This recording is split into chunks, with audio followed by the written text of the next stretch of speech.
Now for our story. Kitt Meade, looking well-groomed as usual, but somewhat paler, hurried down the main street of Wakefield.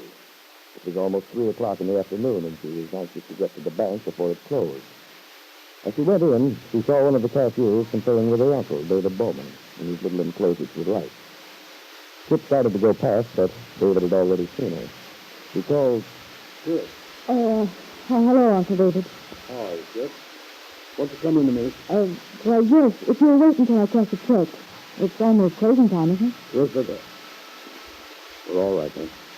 You go ahead. Stop by when your business is taken care of, Kitt. All right. 5 minutes later, Kitt returned, went through the little swinging gate which fenced in her uncle's domain, and sat down in the chair opposite his desk. This is quite an event, Kitt. Haven't seen you in a month of Sundays. It has been ages, hasn't it? Let's see. I don't believe I've seen you since quite some time before you left for California. I guess all told, I haven't seen you to talk to for almost a year. Oh, goodness, I didn't realize. I'm almost tempted to say how time flies. But I'll be strong and easy. Still the same flippant Kitt, I see. You didn't expect that I might have changed, did you, Uncle David? Or should I say, hope that I might have? My hopes for you, Kitt, always concern your best interests. Tell me about the baby. Gladly. Although I'm afraid I can't add much to what you must already know. I gather that you've seen quite a lot of Bill recently. He must have kept you informed as to what goes on. Yes, I've seen Bill. He told me the baby's a healthy little type. What are you naming him, Kitt? I don't know yet. Haven't decided. I have a theory that names are quite an important influence on a person's life. Perhaps they are, but Look at me. Kitt. And what is Kitt suggest? Well, A cat. And you see how I turned out. Kitt, I wish you wouldn't take this defensive attitude with me. Try to joke about everything. Well, what else can I do? I know what you must think of me. And I can imagine the stories you've been getting from Bill. Now that he's going to work for you and everything, I understand you've become fast changed. I do see quite a lot of Bill. And it's quite true that we're very good friends. Well, that rather puts us in opposite camps to begin with, Uncle David. You can hardly expect me to bear my soul to you under the circumstances. I understand how difficult your present situation is. But it's good It's no use, Uncle David. If you think you can reform me at this late date, you're terribly wrong. It's not that I want to reform you, Kitt. I just hate to see you doing those things to yourself. I presume you're referring to my trouble with Bill. Naturally, you would blame it all on me, having gotten the story from him. No, Kitt. I don't blame it on you. Besides, Bill's done his best to be fair about this thing. And anything he's told me has been as close to the impersonal truth as is possible for a man to get. And he's deeply affected. Oh, certainly. Bill's the perfect gentleman. Bitterness isn't the answer, Kitt. Neither is sarcasm. Well, if you know the answer, I wish you'd tell me what it is. At the present moment, I'm not sure myself. I haven't even seen Bill for several days. If he's managed to reach some conclusions, he hasn't bothered to let me in on them. You know, Kitt, whether you confide in me or not, I am part of the family. And as such, I feel I have the right to speak to you quite plainly. I thought that was what you were getting around to. Well, go ahead, Uncle David. You're still very young, Kitt. You're not old enough to see anything, especially yourself, with a perspective as clear as mine. I only wish you could see yourself as I do, could know how much you've changed. I do know, because I have the advantage of remembering you as a little girl. I was a brat. That doesn't prove much. No, Kitt. You weren't a brat. You were willful, wanted your own way. But there was a side of you, Bill. The side you inherited from your mother, which might have developed into something rather wonderful. You mean I'm a sort of female adopted pupil in Mr. Hart? And the nasty Mr. Hyde side is predominant. Let's say you have the Kathleen side and the Ben side. And the Ben side got the upper hand. I sometimes wonder how your mother would feel if she could see what's happened to you. Oh, look, if you don't mind, let's admit the tear-jerking, shall we? I'm not up to it today. Say that, Kitt. I won't mention your mother.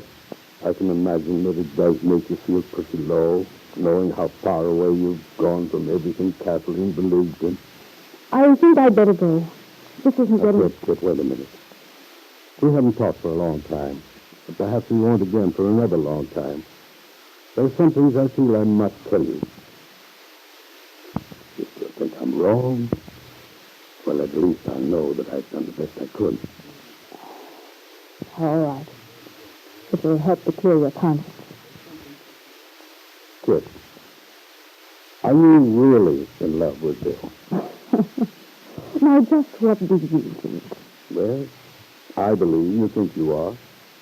But I wonder, are you sure it's real love? If it isn't, all I can say is it's a very good facsimile. My impression is, and has been from the beginning, that you want Bill for your own reasons. At least I think Bill simply represented the test to you of your own powers. What do you mean by that? You knew he was in love with Peggy Douglas, and you set out to prove to yourself and anyone else who was interested that you could take him away from him. I didn't have to prove anything to myself. But I wanted Bill, yes. I've never made any bones about that. And now that Bill realizes what happened and has a very natural resentment because of it, you're determined to make things difficult for him, to refuse to give him a divorce for pretty much the same reason, to prove you can hang on to him. You don't pull your punches, do you, Uncle David? Well, I think it's time someone spoke out and told you how your behavior appeals to an unprejudiced person. If you can call yourself unprejudiced. I do, Kitt. My friendship with Bill has nothing to do with my opinion of you. You may not believe it, but I'm deeply fond of you, my dear. That is, I'm fond of something which I know is present in you. If you'd only let it come out, not be afraid of it. Is that all? Yes, Kitt. There isn't much else I can say. Well, then, I have a few things to tell you. Then you'll know my side of it as it looks to me. That's fair enough. All right, then. In the first place, the way I think, there are two sorts of people. Strong people and weak ones. The weak people may have their virtues, but they have to be told or shown what to do. They need to be guided. Isn't that a sort of super race philosophy, Kitt? Much like the one that started the war. Oh, let's not get off on a tangent. This is merely my own personal philosophy. All I mean is that according to what I know of him, Bill Meade falls into the class of people who need to be guided. That doesn't mean he's not a nice boy, or even sensitive. You're wrong about Bill. What you've done is to mistake Bill's innate decency, his desire to give the other fellow a brace, for weakness. Oh, nonsense. You know very well that if you're nice to people, give them a break, as you call it, they turn right around and stab you in the back. You're a businessman. That's not the sort of business I do. Thank you, Kitt. I'm deeply shocked to hear you talk like that. You're in a much worse state of mind than I ever dreamt. Well, regardless of what you think, Uncle David, I knew what I wanted when I married Bill. And I don't intend to give him up now. I'm not going to give him a divorce so he can go rushing back to Peggy Douglas.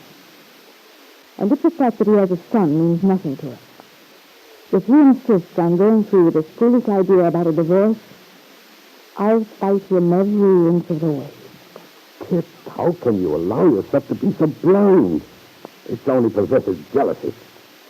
You can't really love Bill. I don't love him in the misty, starry-eyed way you'd understand. But I do love him. He's important to me. He's something I happen to need in my life, and I don't intend to let him go without a struggle. Moreover, I have Dad to help me. And he's very effective when he gets underway. As you should know. Yes, Kitt, I know only too well. Well, now that I've made myself quite clear, I think I'll be on my way, Uncle David. And if your friend Bill Meade asks any questions about our talk, you're quite welcome to take me as freely as you like. Goodbye, Uncle David. Goodbye, Kitt. Goodbye. David Bowman watched Kitt's retreating figure sadly. His talk with his niece had shocked him, had confirmed his conviction that the best thing that could possibly happen would be for Bill Meade to get the divorce and the custody of the baby boy who was believed to be his own by everyone in Wakefield. That is, everyone but Kitt Meade, who had taken the baby from Lisa Fenner by trickery.